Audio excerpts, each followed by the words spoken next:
The courthouse sat like a sunken ship in the heart of dust water, a town too dry for flowers and too tired for justice.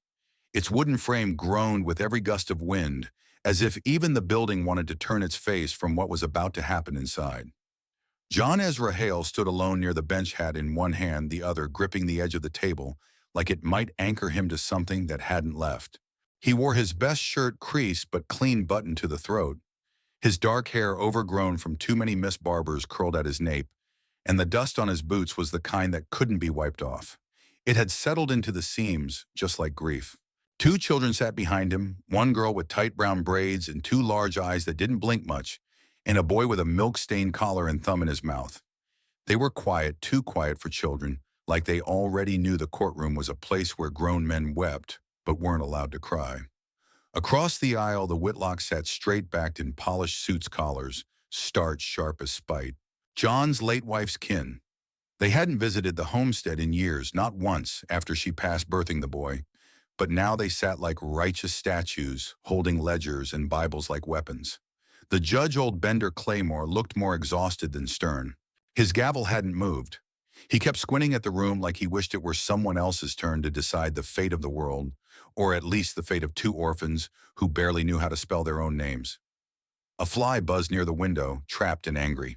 The lawyer representing the Whitlocks, thin as a whip and twice as mean, rose and cleared his throat with theatrical scorn. "We are here," he began, his voice oiled with rehearsed pity, "because the well-being of these innocent children is at risk. Mr. Hale is a widower, grieving, yes, but also unstable, unemployed. For over 2 months, no female caretaker in the home. No education provided, no church attendance." John stared at the floor. He could hear each word, but none of them felt real, like someone was drawing his life in ink, but getting the lines all wrong. And the lawyer continued, turning to the judge. "We have multiple accounts of Mr. Hale collapsing from exhaustion, near starvation, some say. Is that a man fit to raise two children under God's law?" There was a murmur in the back pews. Old Miss Della from the bakery wiped her eyes with her apron. Sheriff Myron shifted in his seat, visibly uncomfortable. He had eaten at John's table, shared biscuits with the children, once even fixed their door latch. But he said nothing. "Mr. Hale," the judge said slowly, "you may respond." John rose. His hands trembled slightly and his boots scraped against the floor with a sound too small for how heavy it felt. He opened his mouth. No words came. He tried again. Still nothing. His throat closed like it did on nights he woke from dreams he couldn't bear to remember. Dreams of her gasping in pain, her hands slipping from his in that dark hour when she gave birth to a boy she never got to name. The room waited. Finally, John managed a whisper. "They're all I've got." It came out broken, the voice of a man who'd tried too hard for too long and forgotten how to speak in full sentences. "Speak up," the lawyer snapped, loud enough to sound brave, but not quite cruel. "You must present a proper defense." John shook his head once. His lip trembled. He looked down at his daughter. She sat perfectly still, her small hand on her brother's knee. When she caught his gaze, she nodded. One quick nod, the kind only children know how to give. Quiet faith. "I work sun up to sundown," John said louder now. "When there's work, I give them what I can. I've never laid a hand on them, never raised my voice. My wife's gone. I didn't ask for that." He swallowed hard. "I read to them at night. I make sure they pray. I don't have much, but they're not starving, not cold, and they're loved. I reckon that counts for something." The judge leaned back. The silence after was thicker than any testimony. Then the lawyer pulled out a slip of paper. Legal, sharp, clean as bone. There was no will, no deed in Mr. Hale's name. "The land was hers, Your Honor. Her kin wants it returned." "That land's in my children's names," John said more firmly now. "Not mine." "But you've no wife," the man smirked. "No legal marriage certificate on file." "We checked. You married her by preacher, not by court." "You're not even on the claim." John said nothing. He couldn't argue with ghosts. A storm grumbled in the distance. No rain, just the threat of it. "Court will recess until documents can be reviewed," the judge said at last, tapping his gavel without strength. "We'll resume judgment by sundown." As the people began to rise and whisper like leaves in wind, John sat again. He leaned forward, elbows on knees, head bowed. The children stayed still behind him, as if they feared any movement would break something inside him that hadn't broken yet. Miss Della approached quietly and pressed a small loaf of bread into his hands. "Take it," she whispered for the children. He nodded, unable to meet her eyes. And then the door opened. It was slow, unremarkable. A girl walked in young, soaked from the knees down, dressed too thin for March wind hair, pinned back without vanity. Marianne Lark. He hadn't seen her in months. She paused near the door, taking in the courtroom like it was a battlefield. She clutched a paper against her chest, her fingers raw red with cold. Then she walked forward. No one called her. No one dared stop her. She reached the center of the room where the judge had not yet risen. The lawyer narrowed his eyes, annoyed by the interruption. Marianne looked not at them, but at the children. Her gaze lingered, her lips parted. Then she turned to the judge and said softly but clearly, I am his wife, and those children are mine. Every bench in the room creaked at once. Even the flies stopped buzzing. John's breath caught. The judge blinked slowly. Come again, miss. Her chin didn't tremble. Her voice didn't waver. I said he is my husband, and they are our children. I have come to speak for them. The lawyer stepped forward with a scowl. And who exactly are you? She turned toward him, not cruelly, just with quiet steel. I'm the girl who fed those babies when their pa couldn't walk, the girl who sat up with them when fever hit. I've cleaned their boots, sewn their socks, taught them to read. I came back because I heard he was about to lose them. And what's your legal claim, miss? She held up the slip of paper she'd brought. It wasn't a marriage certificate. It was a letter written by John months ago, torn and stained, but signed with his name. You are the only woman I'd ever let near them again. If I was a braver man, I'd ask you to stay. But I've already buried one wife, and I don't think my heart can bury another. The judge read it in silence. The court did too. John, eyes wide, met her gaze for the first time since she entered. His face was unreadable. Then something broke. Not like a wound reopening, but like a man realizing he'd been walking without a heartbeat and just now remembered how to breathe. He stood. She walked toward him slowly. The children rose and ran to her without hesitation, without permission. They wrapped their arms around her legs like they'd done it every day of their lives. No one moved, not even the lawyer, not even the judge. Just the four of them in the middle of a quiet room surrounded by strangers who no longer seemed sure who had the right to speak next. And John finally said her name, Marianne. The courtroom didn't know what to do, but somewhere outside the clouds cracked slightly, letting one thread of golden light fall through onto the dusty floorboards near their feet. And that was enough to remind everyone watching. She had walked through snow and slush over frozen creek beds and under broken skies to reach the courthouse. Her boots were borrowed, too big, stuffed with linen scraps to stop the blisters. The shawl around her shoulders had once been her mother's years before the woman had drunk herself into the grave. There was no wedding ring on her finger, no child in her arms, no legal claim in her hand that would satisfy a judge. But there was a letter folded 100 times, worn thin at the creases, and there was the truth.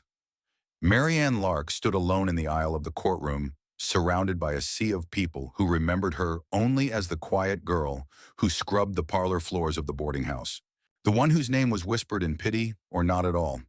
Now those whispers swelled into a full storm. The judge stared down at her with narrowed eyes. Miss Lark, is it? She nodded. You say you're his wife, Mr. Hales. A pause, her voice came steady. Yes, sir. Do you have a certificate? No, sir, he sighed, leaning back, fingers steepled. Then I'll need you to explain how exactly you believe this court should recognize your claim. She looked past him to the pew where John now sat, still stunned, still silent. The two children were huddled on either side of him, watching her with wide, fragile hope. I don't come with law books, she said softly. I come with history and care and the plain truth. The judge didn't speak. The room listened instead. It began with a winter evening nearly a year ago when the town doctor had refused to make the ride to the Hale homestead. Too far, too poor, too late. Word had come to town by morning. John's wife had died bleeding. The baby barely survived, and for weeks after he was a ghost walking, couldn't hold down meals, forgot his name. Half the time tried to patch fences with a broken hand and near bled out. That was when Marianne found him, or rather found the child. A wagon had rolled in near dusk. One of the neighbor boys sent to town for help. She was at the bakery then scraping trays when Miss Della looked up and said, A child's alone at the Hale place. You're the only one who'd know what to do. She had no reason to go, no kinship, no promise. But something in her feet moved before her mind caught up. She found the baby in a cradle made of worn timber, crying so hoarse it sounded like rust. The girl, maybe 5 then, was heating a kettle with ash-cold fingers. No food, no water. A father passed out in the barn from fever. Marianne stayed that night, and the next. She washed the baby with a cloth she'd stitched herself. She read the girl stories about a brave fox and a silent deer. She left only after John was well enough to ask her name again. The courtroom leaned forward with every word she spoke. "But you weren't his wife then," the lawyer said, suddenly standing. "You were a visitor. I was needed," she replied. "And I didn't ask for more than that. And yet now suddenly you appear with a declaration of marriage. Is that not convenient?" "I didn't come for convenience," she said. "I came because Miss Della wrote me 2 weeks ago, said the Whitlocks were coming for the children, said he was losing everything." "You admit you left town," the lawyer pressed. Why, her jaw clenched only briefly. "Because I loved him. And he was breaking." The judge raised a brow. "Explain." Marianne's eyes flicked back to John. His head was bowed now. He hadn't met her eyes since she walked in. "There are men," she said slowly, "who bury grief like it's dynamite. Pack it down, cover it with work, pretend it won't blow, and he was one of them. He never told me he loved me, never touched me. But I saw the way he looked at those children, like they were the only part of him left that hadn't died. I knew better than to try and ask for more. So why claim him now? Because when I left, I didn't stop loving him. And when I heard what was happening, I knew I had to come, whether he wanted me or not." There was no blush on her cheeks, no tremble in her voice. Her shame had dried up, long ago beaten out of her by Cold Kitchen's angry men and 1,000 unsaid goodbyes. The lawyer folded his arms. "If you aren't married, your word means nothing in court." She reached into her skirt and pulled out the letter. That same letter, tattered and smudged where John had written, "I see the way they follow you. They don't cry when you hold them. You're not their blood, but you're their peace. If I had any courage left in me, I'd ask you to stay, but I don't. I'm afraid I'll ruin you too. So I'll say thank you instead for the love you never asked me to name." The judge read it. Then handed it to the clerk. Silence fell. "Mr. Hale," the judge said. "Do you recognize this?" John stood slowly. His voice when it came was like gravel. "Yes. Did you write it?" "Yes. Do you contest her story?" He shook his head. "No." Marianne's chest rose slightly. "Do you consider her your wife?" That question hung like frost. John turned to her, then eyes tired, voice low. "I never said the words. I didn't have the strength. But I should have. And I still mean what I wrote more now than ever." He looked at the judge. "She's raised them without asking for a name. That's more than I ever did." A gasp rippled through the room. The lawyer muttered under his breath. But the judge didn't respond. He simply leaned forward, resting his elbows on the desk. "I don't yet know how the law will fall," he said. "But I know what I see, and what I see is a woman who's already lived like a wife." The court recessed again. Outside, the sky was darkening with evening. Snow flurries swept across the steps as folks spilled out, murmuring and marveling. No one remembered Marianne being pretty, but now in the wind she looked radiant, not for beauty but for certainty. She stood on the steps, hugging her arms against the cold. John came out last. He stood beside her, silent. "You didn't ask me to come," she said quietly. "But I came. I didn't ask because I thought you deserved better than all this," he answered. She turned to him. "I never wanted better, just truth." They stood that way a while, the air between them thick with words that hadn't been said. Finally, John knelt down beside the children. He placed a hand on each of their shoulders. "Do you want her here?" he asked. The little girl nodded fiercely. The boy leaned against Marianne's side, already half asleep. He stood again, looked Marianne in the eye. "Then I reckon we'll figure the rest out." The wind picked up. Marianne smiled. Not wide, not with teeth, but soft. The kind of smile that doesn't beg for anything, just accepts what is. Later back, in the rented room of Miss Della's second floor, Marianne lit a candle and sat by the window. She could see the courthouse from there, could still feel the weight of those stairs on her back, but it didn't shake her. What she feared more was tomorrow, because now came the real fight. Legal documents, property claims, custody laws. But for the first time, she wasn't alone. There was a knock on the door. She opened it to find the little girl standing there in a nightgown, holding the baby by the hand. "He can't sleep," the girl said. "He only stops crying when you hum." Marianne knelt down. She took the boy in her arms and kissed his temple. Then, with the window open to the cold and the candle flickering low, she began to hum, a lullaby from a home she never had.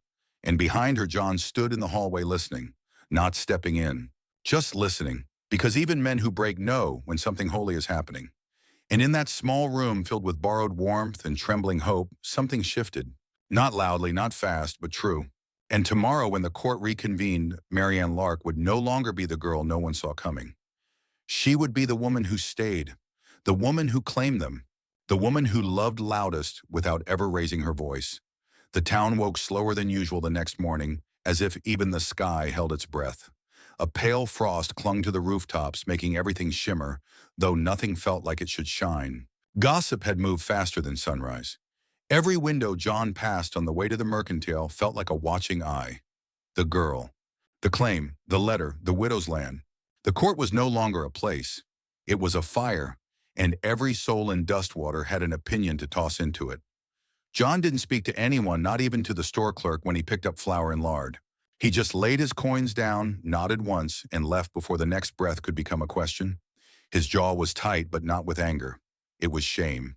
Outside, he paused in the alley beside Miss Stella's bakery, hands braced on his knees.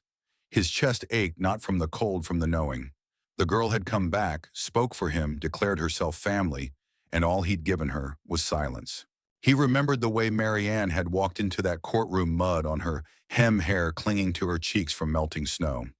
But her voice had been clean, pure, strong, and he just sat there letting the past choke the truth right out of his throat. She deserved better. He knew it, and the knowing was a weight. Behind him, a voice cleared gently. "Miss Stella, you look like a man trying to outrun his own bones." He didn't look up. "Don't reckon I'm fast enough." She leaned on the doorframe apron, still dusted in flour. "Boys like you," she said, raised on silence, "think love only counts if it comes with proof. But not everyone's waiting on rings and documents. Some of us are just waiting to be chosen." John nodded once, jaw tighter. "I didn't ask her to stay," he said. "She stayed anyway," Della murmured. "You going to keep letting her be the only brave one in this story?" He didn't answer. Didn't need to. That night he found Marianne by the well-drawing water with her sleeves rolled up. Her arms were red from the cold. Her breath came out in soft clouds. "You shouldn't be out here," he said. "I've been through worse weather." He stood a moment too long, then stepped closer. "You were right," he said. She paused, her hands tightening on the rope. "About what? Everything," he swallowed. "I was scared," he admitted. "Not of you, of needing someone again. Of them, what they'd say, what they'd do. I've already buried one woman. I thought maybe if I kept my head down, didn't ask too much, God wouldn't notice I was still breathing." She didn't interrupt. He let the silence stretch. "You came back," he said, voice low, when no one else would. "I didn't come to be owed something," she replied, setting the bucket down gently. "I came because I saw a man doing his best, and I couldn't stand to watch him drown alone." John took a breath, let it out slow. "I should have said something in their court when you said we were family." "I didn't say it to be saved," she said softly. "I said it because it was true." He looked at her finally fully. "You want the truth?" he asked. "I wanted you here every day since you left, but I told myself you deserved better than a man who couldn't promise anything." She stepped toward him, then not quickly, just enough that the space between them disappeared. "Then promise me nothing," she whispered. "Just don't send me away again." His fingers brushed hers. "I won't." But truth had never been enough to quiet a town like Dustwater. By morning, the Whitlocks had filed new charges: fraud, deceit, improper care. A new lawyer rode in from Elkhorn Ridge, younger, meaner, paid by the hour to tear souls into ribbons and call it justice. Marianne was summoned again. She wore the same dress, washed but faded, no jewelry, no veil, just her chin high and her eyes clear. The lawyer didn't wait long. "Miss Lark, you admit you are not legally wed?" "Yes." "You admit you left town for nearly 7 months?" "Yes." "You admit you have no property, no standing, and no parental right to the children?" "I do."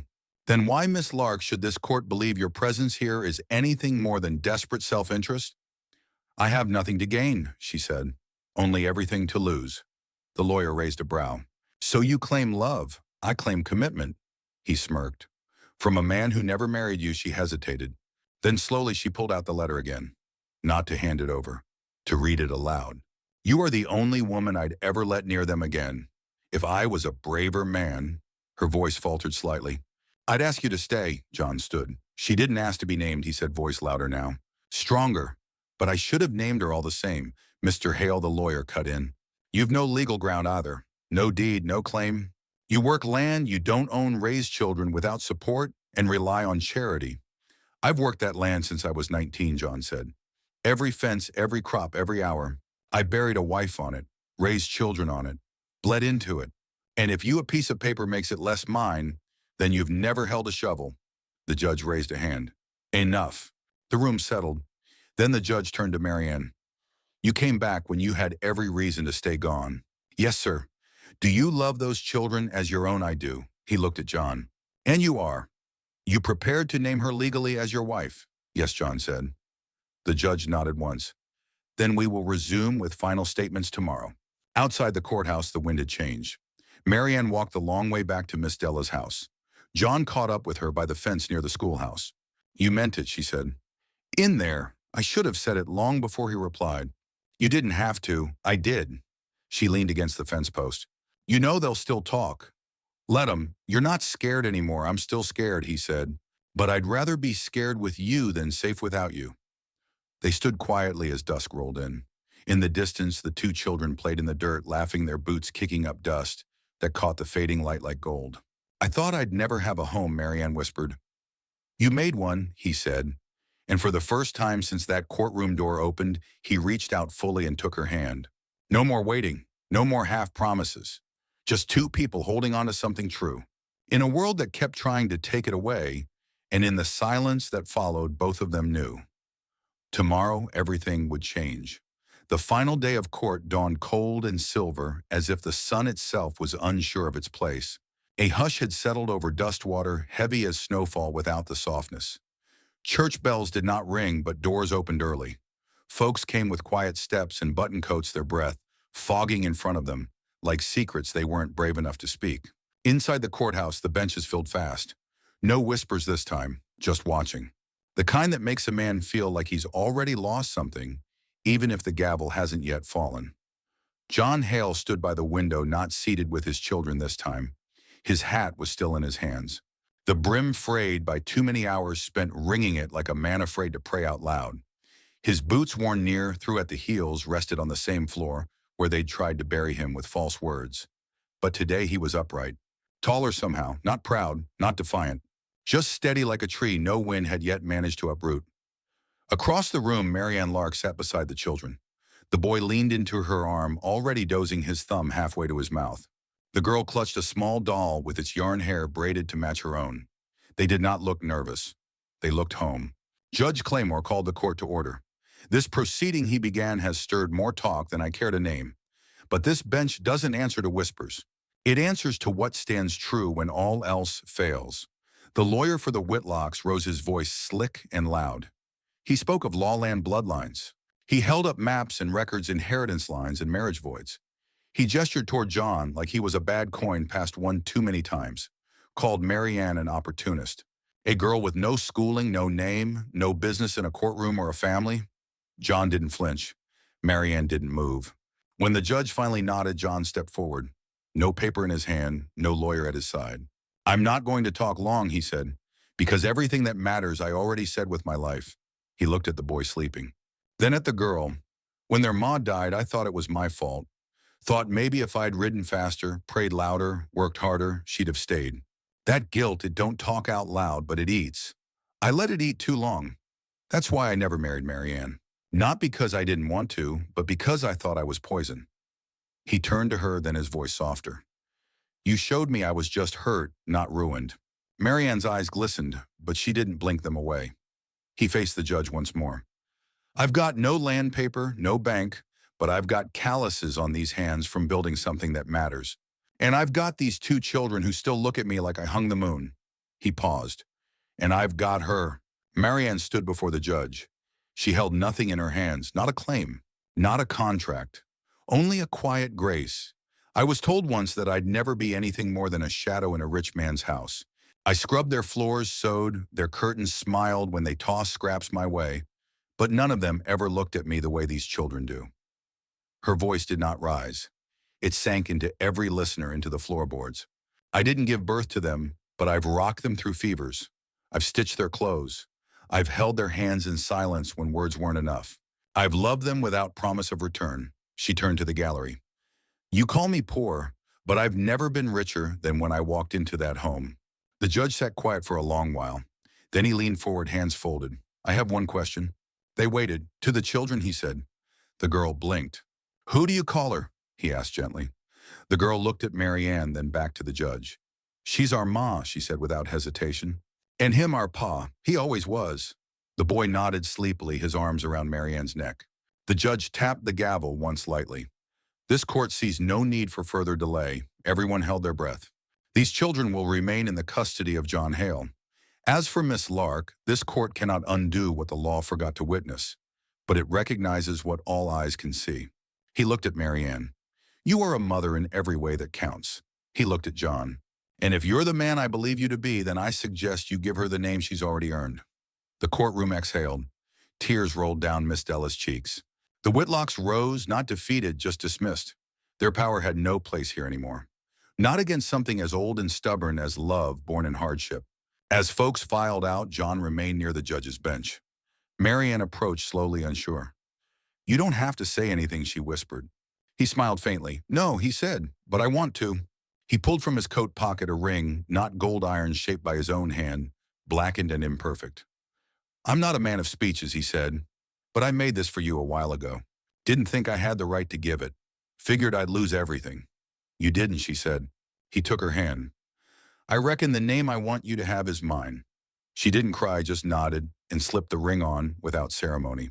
Because when something's already true, you don't need trumpets. You just need to stand steady. That evening, under a sky of low gray clouds, John walked home with Marianne's hand in his, the children trailing behind, laughing over something only they understood. The wind carried their breath like smoke, and in the distance the house waited, leaning but strong.